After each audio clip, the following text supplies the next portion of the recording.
He wasn't born in a palace, a place where power is passed down through bloodlines and history is written on gold-sealed scrolls. He wasn't surrounded by the fancy things and grandness that the world links to royalty, those cold walls that keep rulers separate from their people. There were no golden cradles carved by the kingdom's best artists, no sheets of the finest silk, brought from far-off lands to welcome the delicate skin of an heir. There were no crowds of royal attendants waiting to announce his arrival with trumpets and fancy ceremonies. No royal orders declared throughout the empire. Silence greeted his entry. He didn't arrive in a show of human glory, a conquering hero coming down from the heavens, as myths and legends had so often imagined. He didn't come with an army of heavenly warriors, whose fiery swords would have made the earth shake, to demand immediate attention and obedience from nations. His entry into our world wasn't marked by using power, that harsh power that reshapes empires and knocks kings off their thrones in an instant. The world, and especially his people, expected a show of power, a political savior. They hoped for a display of overwhelming strength that would leave no doubt about his divine authority and break the chains of Roman oppression. Instead, he chose humility. A humility so extreme it's shocking. He chose quietness, a whisper instead of thunder. He chose the forgotten, the place no one looks at, the ignored corner of the world. He chose the simple, the raw beauty of wood and straw, instead of the cold polish of marble and gold. His first breath wasn't the perfumed air of the palace, filled with incense and special treatment, but the earthy smell of a stable, a mix of hay, damp earth, and animal warmth. He was born in a place meant for animals, sharing their shelter and warmth, a place not fit for the King of Kings, or even any newborn. This choice was on purpose, a deep statement made in the silent language of divine love. It was the first sermon, spoken without a word. When Jesus is born, it's not just another child entering the world, another name to write in the empire's records. It's something much more amazing, much more revolutionary. It's an event that breaks the very fabric of our reality, that turns all our ideas of greatness and power upside down. He redefines the relationship between the creator and the created, no longer as a distant master, but as a father who comes close.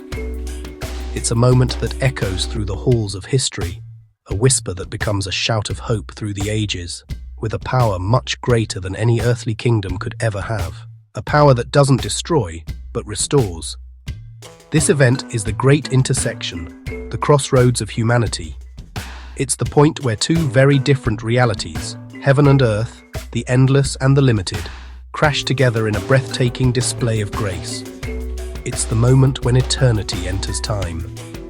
Think about it for a moment. Let's really consider this mind-boggling idea.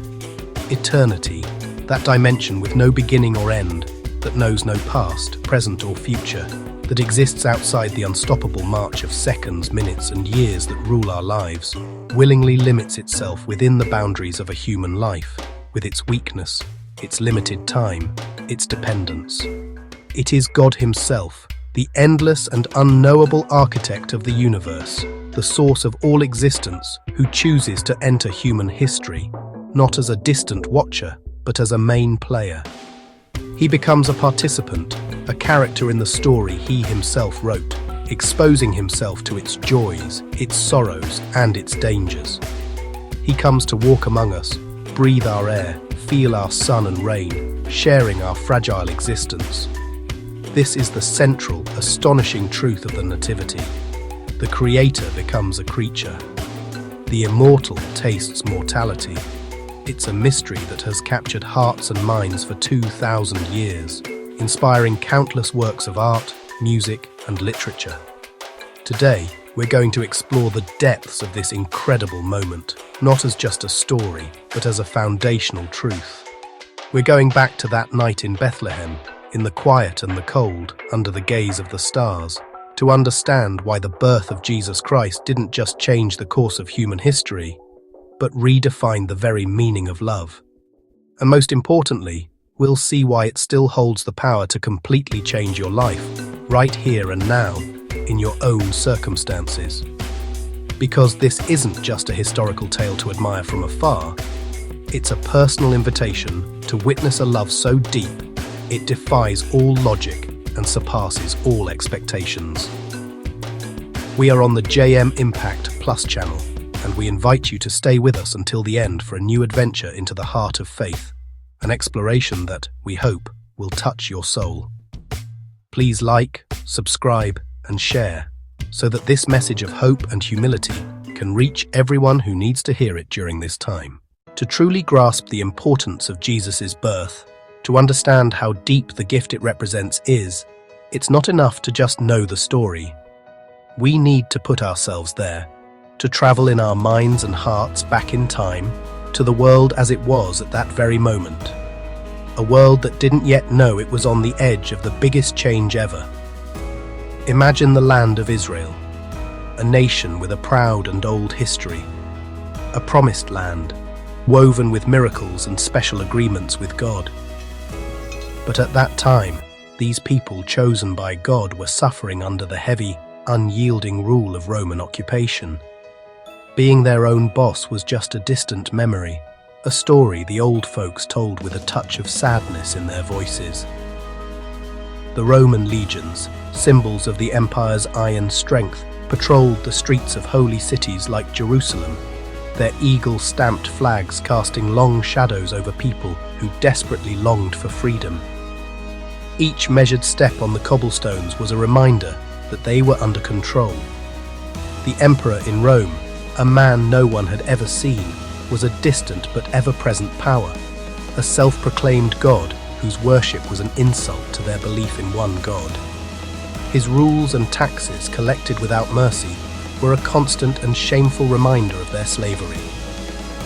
This political hardship was more than just about how things were run. It was felt like a betrayal of God's special promise. It was a deep spiritual wound, a nagging question that rose from faithful hearts in their daily prayers. Where is our God? Has he forgotten his people? Where is the rescuer he promised us?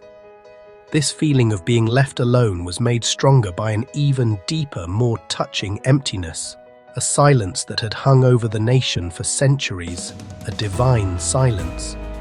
For 400 long years, the voice of prophecy had been quiet in Israel, a period that scholars call the silent years. The famous line of prophets, men like Isaiah, Jeremiah, and Malachi, who had once spoken with booming clarity for God, guiding kings and comforting the people, had stopped. Their voices had faded away. The heavens seemed sealed. The direct line of talking to the Almighty, once so clear, seemed cut off. Whole generations were born, lived and died, without ever hearing a new word from the Lord. 16 generations in the shadow of this silence. Of course, the holy writings were read and studied with great passion in synagogues and homes. The old promises of a Messiah, an eternal king, were recited, but for many, they sounded like echoes from a distant past, precious but faded memories of a time when God walked and talked with his people in a direct and powerful way. This lack of prophecy, along with the political hardship, created a widespread spiritual tiredness, a weariness of the soul. The people were discouraged, their strength tested greatly.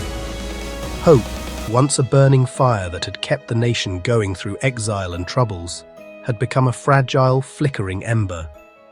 This ember was carefully kept alive by the most devoted, a faithful few who waited against all odds, but for many, it was almost out. They went through the motions of their religious life, offering sacrifices at the temple in Jerusalem and observing the holy days and festivals, but a feeling of routine and tiredness had set in. The rituals, without fresh words from God, could feel empty. The nation's prayers, the pleas for rescue, seemed to hit a bronze ceiling, unanswered and unheard. It was a world caught in waiting, a collective sigh held for centuries, a world thirsty for a word, a sign, a helping hand. But as we'll soon see, God's silence is never a sign that he's not there or that he doesn't care. It's often the calm before the most important act, the quiet preparation behind the scenes, the big breath taken before the world is changed forever. The stage was set, every political, cultural and spiritual piece carefully put in place for an event that would break the silence, fulfill the prophecies, and redefine hope for all of humanity. For 400 years the sky had been silent. 4 centuries without a word from a prophet, without a new revelation. In the midst of this noticeable silence, this long, dark night of the soul for an entire nation, hope seemed to be fading. Yet, behind the scenes of human history, the divine plan moved forward with perfect unseen precision. The silence wasn't emptiness, it was preparation. Every moment of waiting was a thread woven into the grand tapestry of redemption. The Apostle Paul, reflecting on this divine timing centuries later, captured it with breathtaking simplicity and depth in his letter to the Galatians. He wasn't just trying to tell a story, but to reveal the very heart of God's strategy. He writes, "But when the fullness of time had come, God sent forth his Son." This single verse, Galatians 4:4, is a key that unlocks the whole mystery of the Nativity.